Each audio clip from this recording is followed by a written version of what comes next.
Hello, we are live. Unfortunately, for whatever reason, Facebook will not allow us to post lives either of our accounts. So I don't know, maybe we're shadow man, but here we are. We are still recording and putting it out for y'all. So if you don't see us live, I apologize. And here we are. So let's talk about this today. We've already talked about crawling and the importance of that. We talked about walking and the importance of that. But more importantly, we talked about it in the grand scheme of hitting milestones at appropriate times and in appropriate sequence so that we're developing a brain that communicates in harmony, right? And kind of the overall goal of that is just, a harmonic brain and just overall mental health, right? And so there's a lot to that, and I don't want to minimize that, but now we're moving on to speech.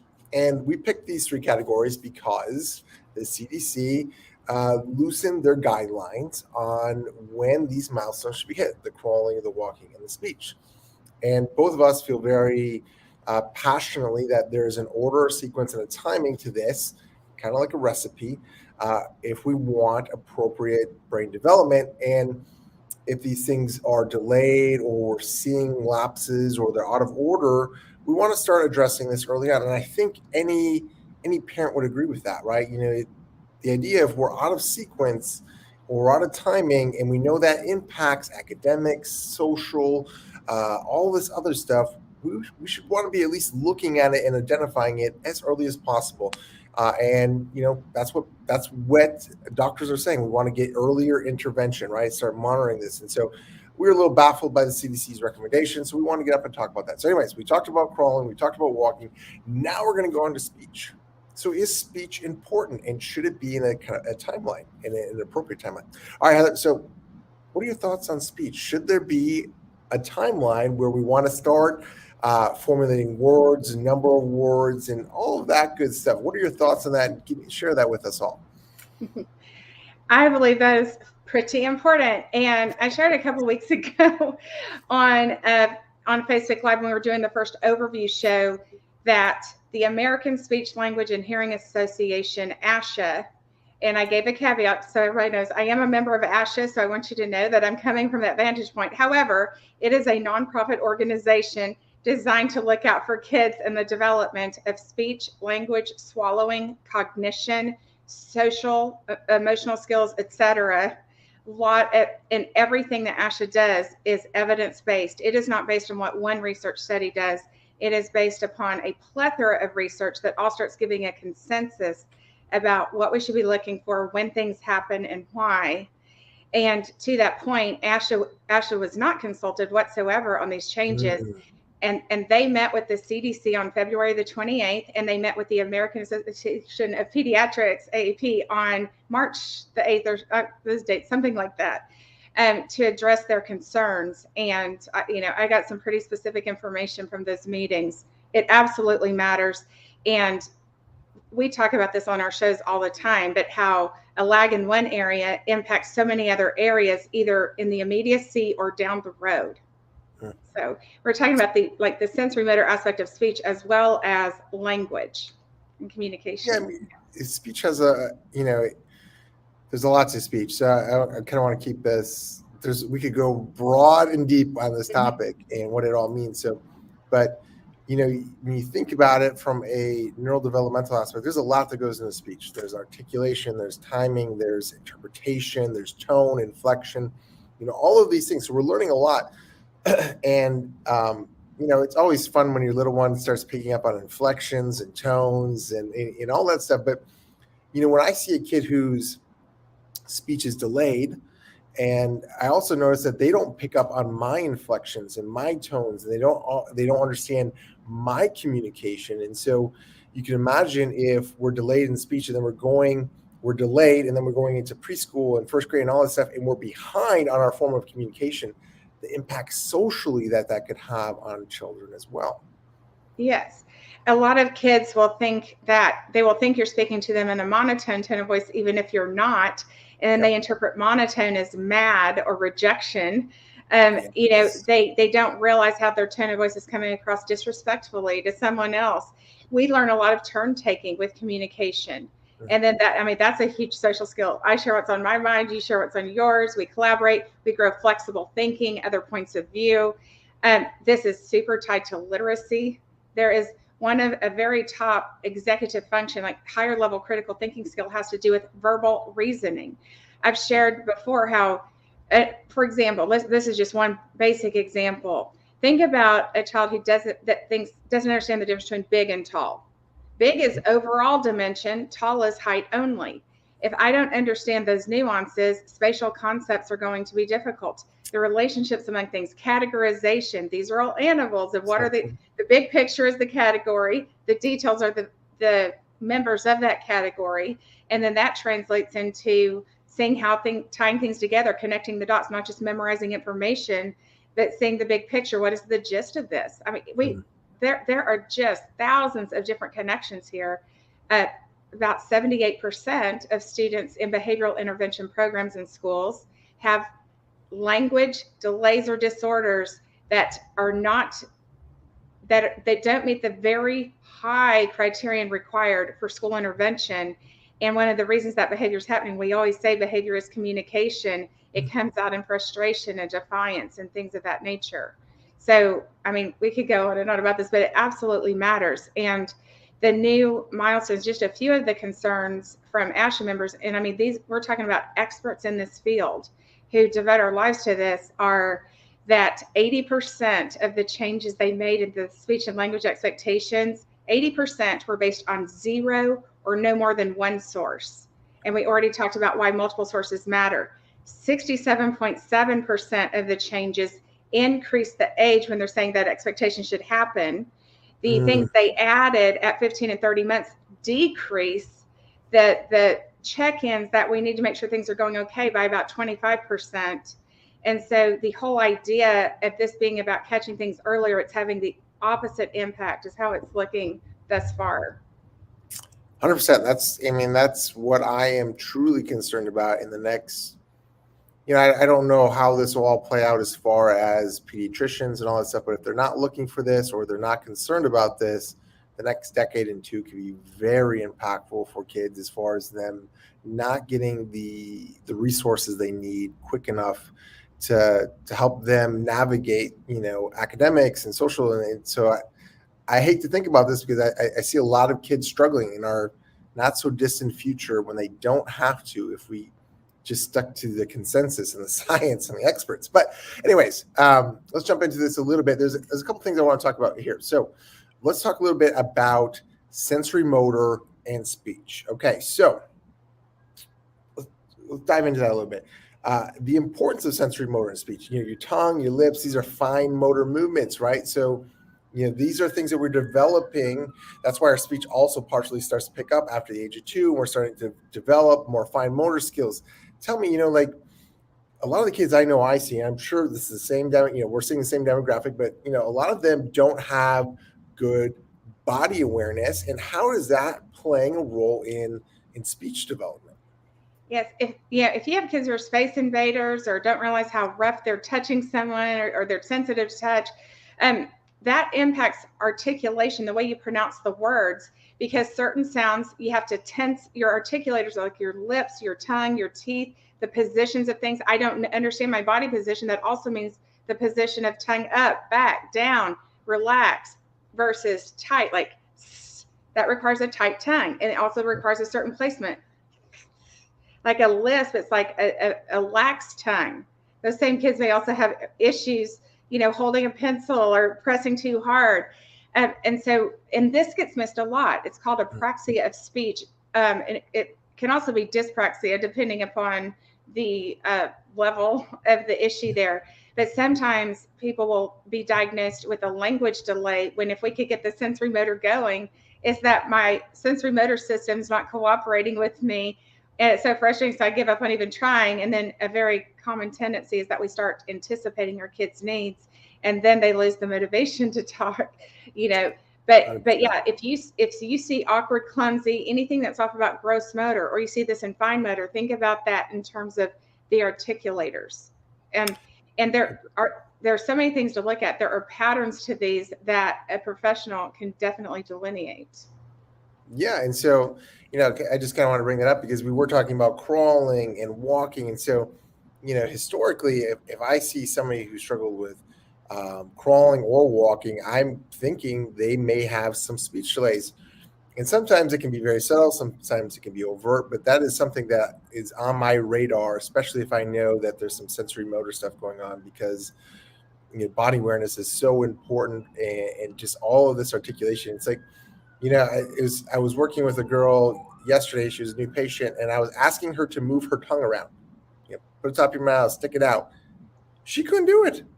Like, she did not know she couldn't do this. Literally could not get her tongue to do that. Yeah.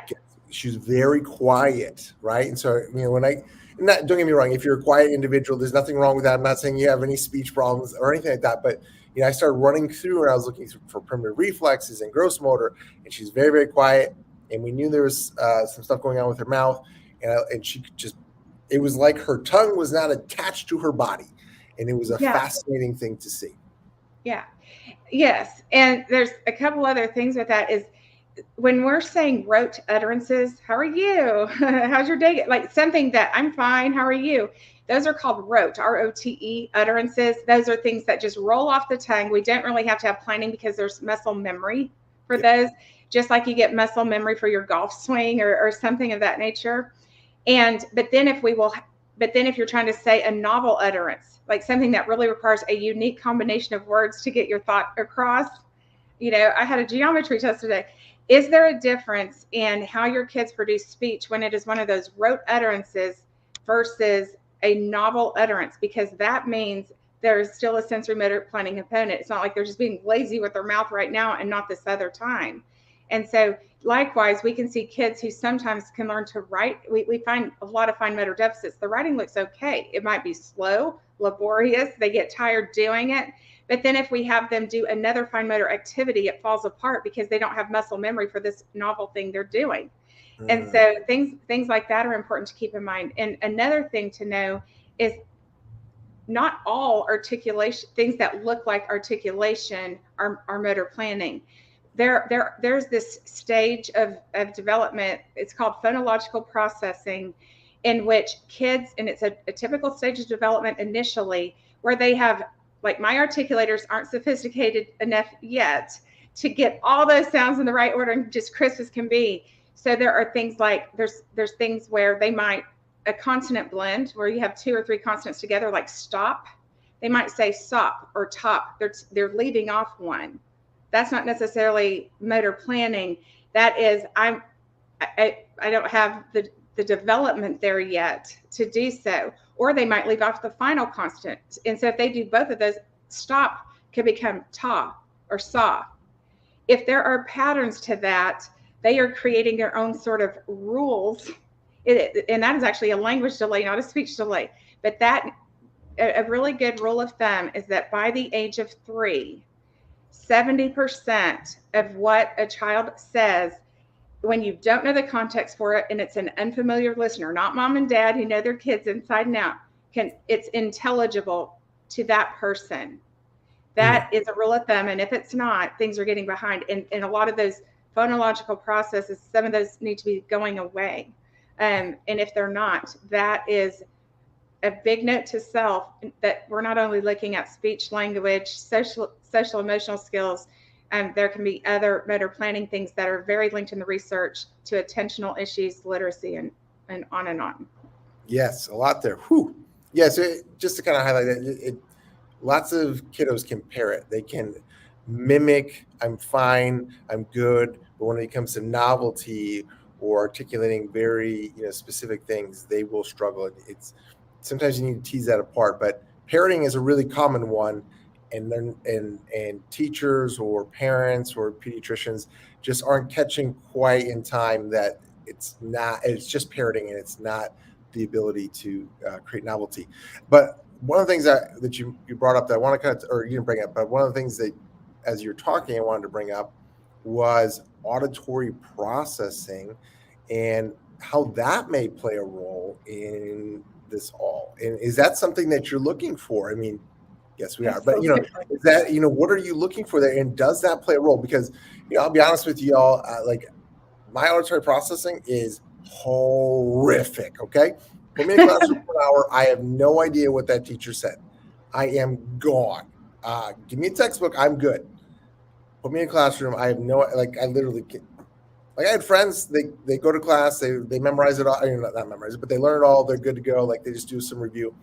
I'm in class. It doesn't matter. I have zero chance I understood anything they said. It's just gone. So I bring that up because sometimes I'm catching a lot of kids who have mild, moderate, and sometimes very severe auditory processing concerns, and it's just not being caught at all. Like, just not even on the radar. And so I'm like, all right, well, we need to be diving into this. But can auditory processing impact speech?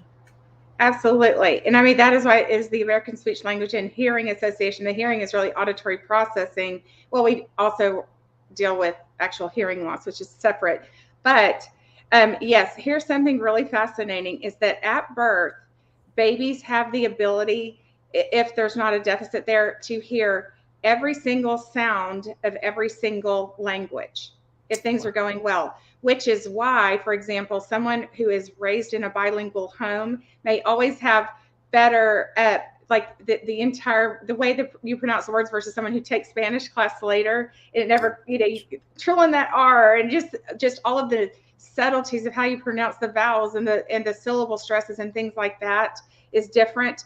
But by the age of 1, whatever they're not exposed to, we start the sounds we quote unquote don't need, as far as our brain is concerned, start fading away because the brain wants to be efficient. So talk early and often with your kids without expecting a response. They are learning valuable engagement as well as auditory. You're growing their auditory processing. But there are many parts of auditory processing that often get missed. A lot of times it gets misdiagnosed as ADHD, or a child has both and one is caught but not the other. But auditory processing often is misdiagnosed as ADHD. Can they attend is it trouble just with auditory or all the time? But here's some stuff to know. It's not just about accuracy. We have, talking about the coordination and the harmony of all the instruments in the orchestra up here, 7 auditory pathways that deliver different portions of the acoustic signal. The frequency of the sound versus g. The pauses carry just as much meaning often as the words. Which syllable you stress, the stress patterns, the intonation. They might be missing parts, but not all of those. There might be certain sounds that they are not hearing correctly, so therefore they pronounce them garbage in, garbage out. And then it impacts spelling and reading and sounding out words down the road. But here's another thing that I think is even less known, is that it is also very important. We do dichotic listening with our kids as part of our assessment. They have headphones on, so we're already drowning out the background environment. It's sort of like an ideal scenario, but they listen to one word in one ear, a different word in the other ear. Can they repeat one or the other or both words? We are looking at the accuracy of what they're saying, whether there's an issue of them paying attention to both at the same time. Because if they can only repeat one but not the other, that is the child who you need to repeat instructions a lot. They have difficulty following multi-step instructions. There is not a coordination of these 7 pathways that require brain communication for me to get all of it without feeling overwhelmed. But the other thing is, we must be able to pay attention in both ears simultaneously, and process that information simultaneously in order to localize where sound is coming from. So for example, if Brian and I are outside playing catch and somebody else is like, y'all, look out. When we know that sound came from over here, we feel safe and grounded. If we don't, we're in a panic mode. I don't know where the danger is, and now my anxiety is going. Not only that, when I know where sound is coming from, I have multiple volume dials in my head.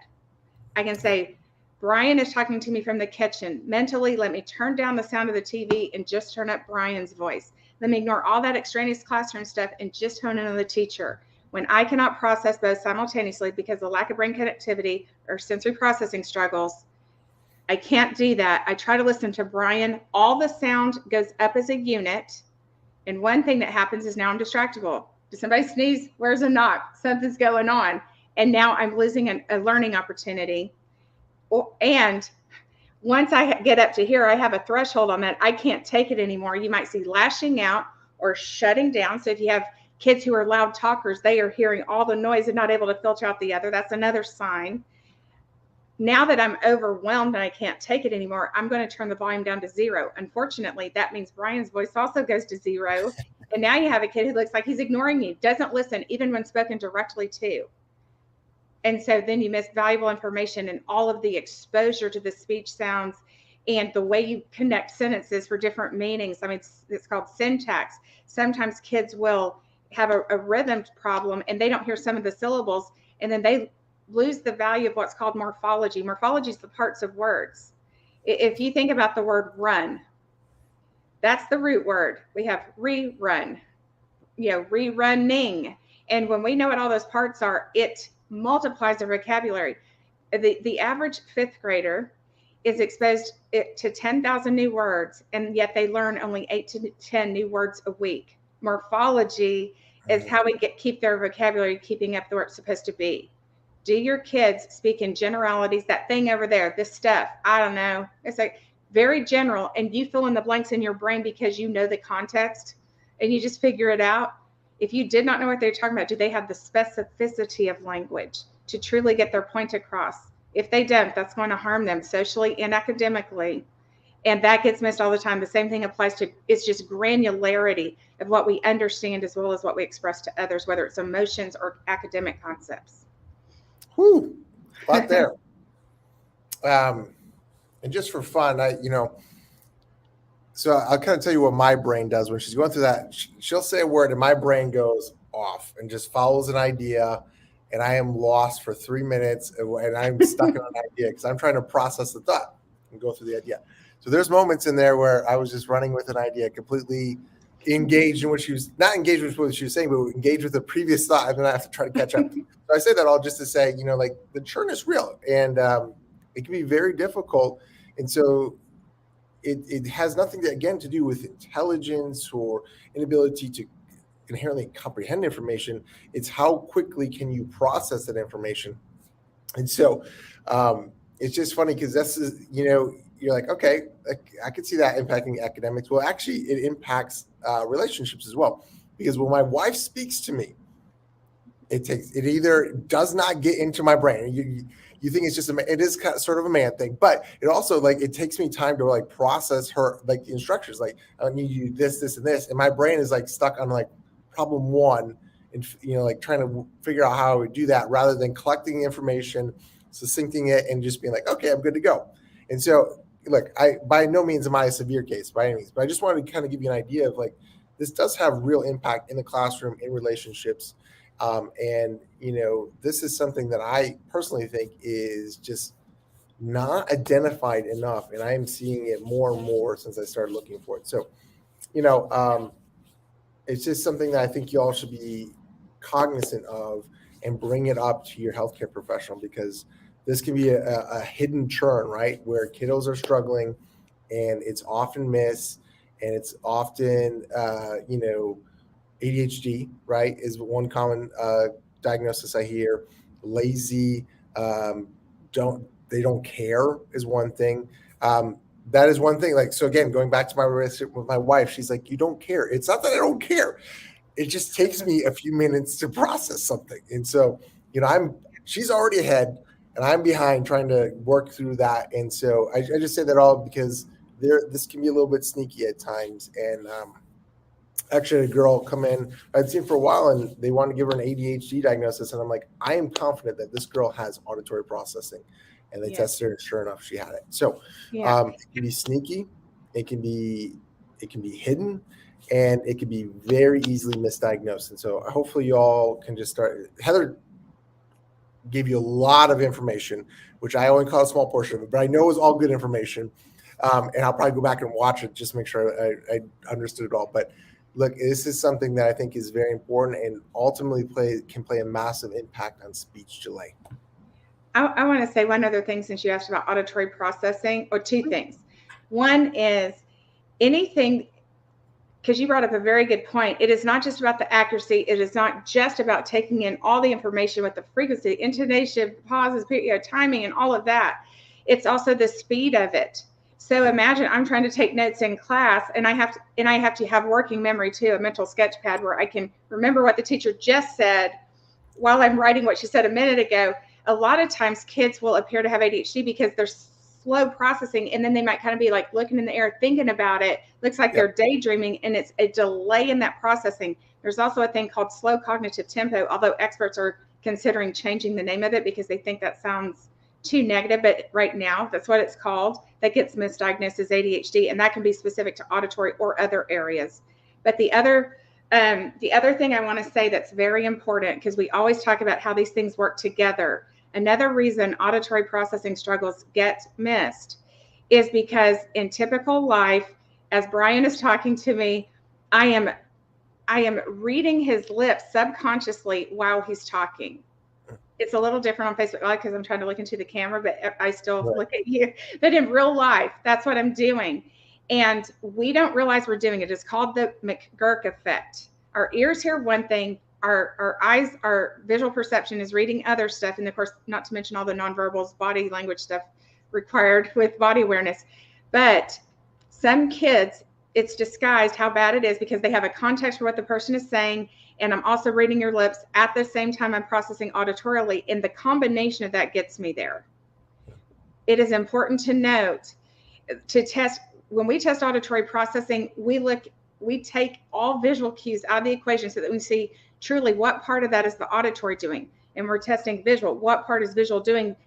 In real life, they must work together, and that's what we train the brain to do. It's an integrated approach. But the only way you can know which combination of pieces are leading to the struggles is also part of that testing them in isolation to see where the breakdown is and where the rock star strengths are.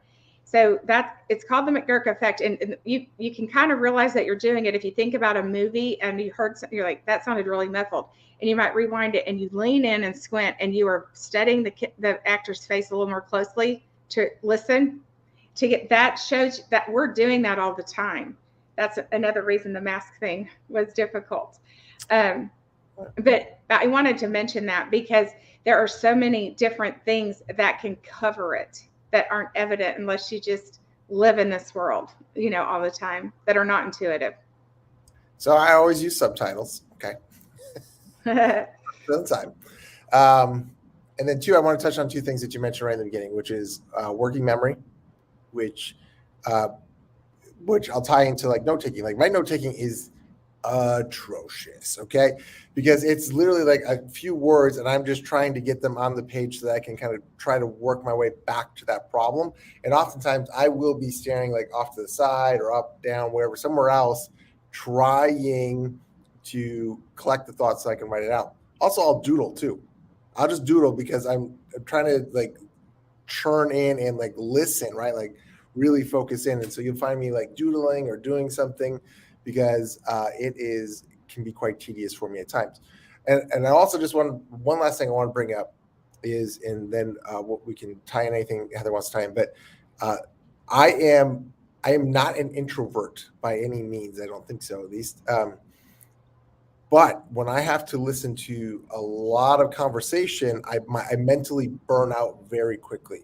So it's not that I don't want to be around people or I don't enjoy socializing, but like whenever I go to seminars, like I burn out pretty quick. Like I just overwhelmed. I need a few minutes to myself, and it may look like I may look standoffish. I may look like I don't want to talk. It's not that I don't want to talk to you, but I'm like trying to recoup. Right? It's like you've been running sprints, and I need to catch my breath. And so the reason I bring that up is I think a lot of kids can come across as hostile, maybe irritated. They might not even understand what's going on, right? Like they know they're just mentally fatigued, and so mental fatigue is very much like physical fatigue in the sense that you need to take a break, just not to listen to anything and process anything. So partially why I love the term hidden churn, and I'm glad Heather uses it. But that hidden churn, I may look very hostile in the moment. My wife says to me all the time, she's like, "You look like you're a jerk," but I just go blank, and it's me trying to recuperate. But it's not that I don't want to be around people or see people or say hi or know about your life. It's not me being a jerk. It's just me taking a few minutes to kind of settle down and let me recoup. So just wanted to mention that because I go blank. I go just, and yeah. It's me not wanting to. It's not me not wanting to socialize, but it's me trying to take a break for a moment. So, it is you being up at your capacity, and you got to have time to get it back down. exactly. Anything it's not just what our kids can do. How hard are they turning to do it? The more I have to sprint to process auditory or visual or any kind of information, the quicker I get up to that load and either lashing out and misunderstood, problem child, defiant, or withdrawing, rude, pulling back, lazy, apathetic, unmotivated. Not to mention the fact that they, especially with us talking about auditory today, they are misperceiving some of the signals and they don't realize how they're even coming across and speaking. They really don't get those cues.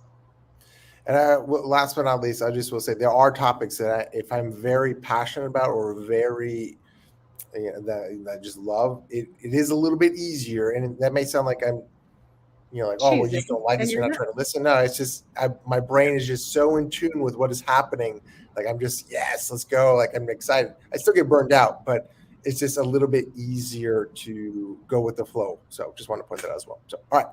And that applies to everything. Everything we're doing requires multiple skills working together at the same time. If we have background knowledge or inherent interest in something, dopamine is produced, and there's parts of our brain that are in this mode. Not everything is this right now, so it's not a choice.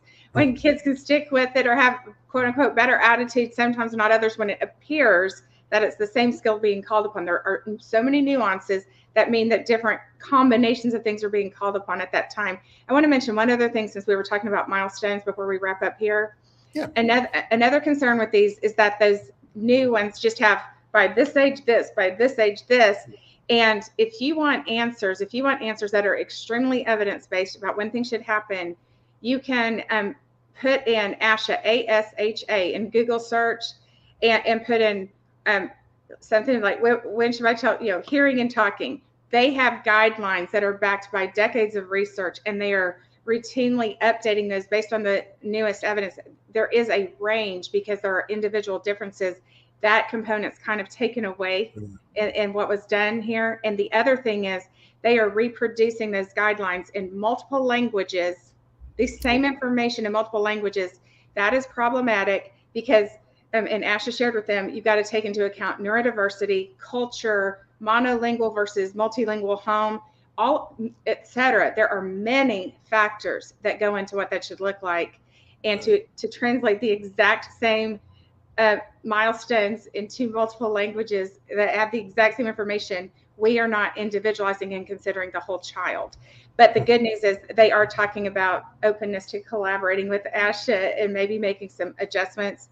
And I am hopeful that happens. I wanted to mention a couple of the other big concerns there. And milestones are not the same as an assessment. If your child is hitting milestones, that doesn't mean there's not a deficit. The only way you can know that is with a really thorough assessment where you're looking at the multifactorial things that go into where a child is compared to where they should be, because gaps almost always widen without taking care of them. 100%. You don't grow out of it, you grow into something else. And so that was one of the most prolific things that I ever heard, and it was very impactful when I heard it, because so commonly I was told they will grow out of it. They will just grow into something else. So grow into a different deficit or not different, but a different manifestation of it sometimes. Yeah. Exactly. 100%. All right, Heather, everybody wants to know, where can they get more of Heather's amazing information? So how do they find you? At the Hidden Churn on Instagram or Facebook, or Brain Balance of the Woodlands, Katy, or Mansfield. All right, go make sure you follow those pages. She also has another podcast Tuesdays at 11 a.m. Do you have one coming up this week? We do. It's going to be about teaching kids to create and respect boundaries and to honor those of others. Ooh, so if you have kids who don't take no for an answer, they don't know how to say no, if they are have unhealthy friendships or peers who bully them, or they don't self-advocate in class when they need help, those are all signs of not understanding, respecting boundaries. So. Sorry, it made me think of the Will Smith event.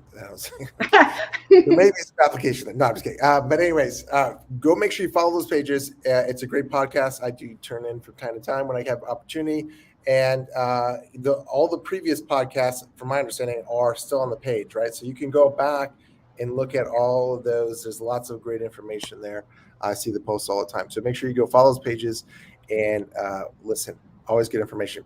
All right. You can follow me at Dallas Synergy Chiropractic, both on Facebook and Instagram.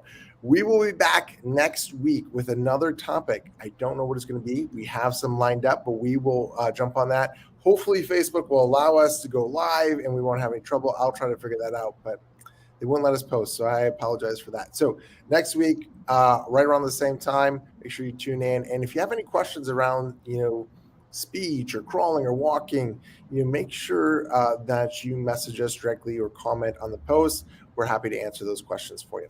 All right, until next week, we'll see you soon. Have a great week, everyone. Bye.